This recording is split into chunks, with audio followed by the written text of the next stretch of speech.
Hello guys. So this is the pre-market analysis of 15th of July. So we have three major development to discuss. And by the way, market is going to open around 24,000 level itself. So last day we got a big gap down of 170 point. Yesterday also we got the big gap down of almost 170 points. It was almost similar.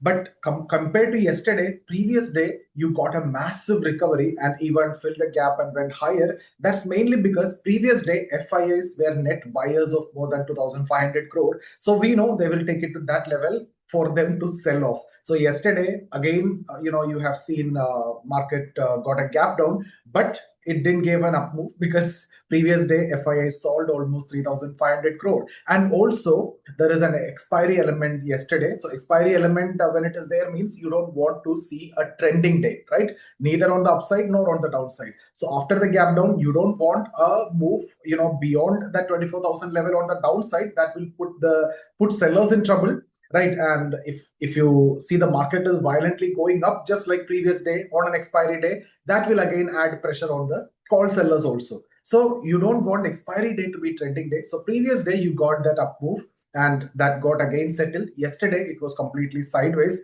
Now if they want to give a down move, it is today. So you need to watch out for a down move. Now recovery, either it can go sideways or it is going to be a down move. So there is a down move. If it is pending, and if they want to make a literally a down move, it is today because no expiry day. And there were some elements like this crude oil price and US Iran escalation and everything, but there are some positive also. In fact, if you look at US markets have closed positive, gift nifty is flat. So there is no such, whatever negativity was there yesterday, that much is not there today.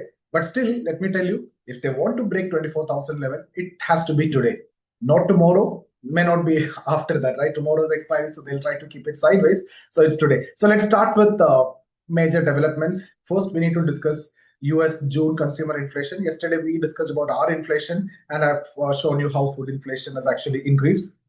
And then US Fed Chairman Kevin Walsh testimony before Congress that we need to discuss. And then US Iran, the fresh development which is happening on the geopolitical side, which is making the crude oil prices rising also. We need to discuss. So if you look at the US inflation update, the headline inflation is 3.5%, but market expectation was 3.8, came less, which is good. And core CPI was around 2.6, expectation was 2.9.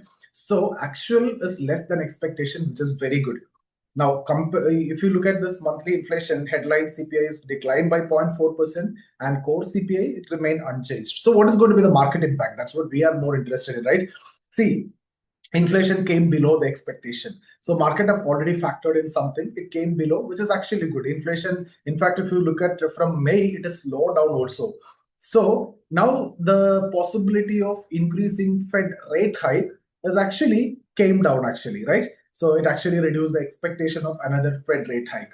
Now, probability of rate hike in the next meeting, previously it was 42%, but now after this it is 16%. So that is actually strong positive for the global equities. And I'll tell you what happened in US market yesterday. And during testimony before the Congress, in fact, Fed chairperson have reiterated that the Fed has zero tolerance for high inflation, and he committed to bringing the inflation lower and did not signal an immediate interest rate hike also. So the takeaway is the tone remained hawkish, but the absence of a rate hike signal, that itself is viewed significantly positive by the market. And you can see S&P is almost 0.4% up, Nasdaq is 0.9, close to 1% up, and Dow Jones is nearly flat. And most importantly, VIX have fallen 4% and it's around 16.5. Secondly, IBM earnings. It was not that good, disappointed. In fact, it actually, the revenue disappointed the expectations, and stock has crashed almost 25%. So IBM crashing 25%, how is it going to affect us? Of course, this side effect, you can say offshoots, right? So you can see the Indian IT ADR is also down because of that. Infosys ADR is down by 4%. Wipro is also down by 4%. So other US IT stocks also, if you see Accenture, Cognizant, they also declined sharply. So it looks negative for IT. Again, if you look at banking ADR, HDFC is 1.6% down. ICICI is also down. So if bank is having some fresh negativity and already IT is down, then that is why I told you, if the market want to break 24,000, it has to be today. But Gift Nifty is not indicating much. Overall, US markets also closed positive, but that specific stocks was negative, right? IBM, IT related stocks. Now, Gift Nifty is around 24,025, which means it's a flat opening or it's opening around 24,010, 24,000 level. That itself is a support level. Couple of days it took the support. We don't know what is going to happen today, right? So again, coming to US, Iran, the full blockade on Iranian shipping is what Trump announced. And he also stated that the Strait of Hormuz remain open and Iran alone is blocked over there. So from Iran side, now US is blocking, otherwise it is open. And he also proposed a 20% toll. In fact, he indicated that instead of charging, 20% toll, there can be a 20% reimbursement fee. So, in that case, Middle Eastern countries would, invest heavily in the US. So that's something he's discussing. And you can see oil last day 3.5%, yesterday 5% increase, now another 2.5% increase, and WTI is now at 80. Brent crossed 85. So that is a big negative. So oil is looking negative on one side. Apart from that, institutional activity, if you see FIIs were net sellers yesterday, also 740 crore, and DIIs were net buyers of around 3,000 crore. And if you look at the derivatives, yesterday Nifty expiry, so call OI 30% unwinding, put OI 50% unwinding, right? So previously, if you look at the PCR, it's around 1.32 yesterday. Because of this negativity, more put unwinding, that led to PCR decrease to 1, which is still, compared to yesterday, it is negative, but 1 is neutral. Both are almost equal, right? So market can go sideways. That's the indication. And participant positioning also, if you see, clients are 24% bullish, FII is 21.16% bearish. Prop traders are slightly bearish, around 1.6. So we can say FIIs and prop traders are bearish and retailers are bullish. So overall market summary, if I want to tell you, US inflation is significantly lower than the expected, which is very good. So Fed is unlikely to raise the rates soon, which is very good positive for the market. And because of that itself, US equity markets have closed positive. But this IBM, I told you that impact will be there on Indian IT, which is already reflected in ADR. Banking ADR is also slightly negative. So if both these are going weak, then in that case, if Nifty want to break 24,000, it has to be today.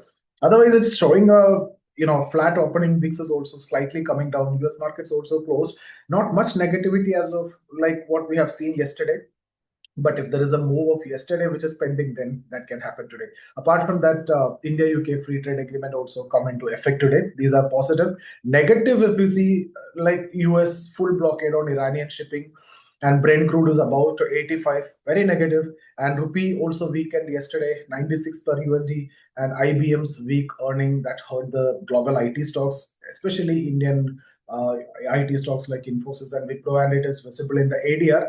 Banking ADR is also looking weak. So keep these in mind and trade responsibly, trade carefully. So see you guys. Thank you. And if you would like to learn in live market, to join our community in the live market, you can get in touch with my team and you can join the session. So we trade live there and we show all the trades and everything, and we explain that, and through that you will be learning. It's not a trade call providing program or anything. It's actually a live trade mentorship program, as you can see with the live trades of a professional only, rather than learning theories. Okay, so that's the objective. So if you're interested, you can join there. See you there.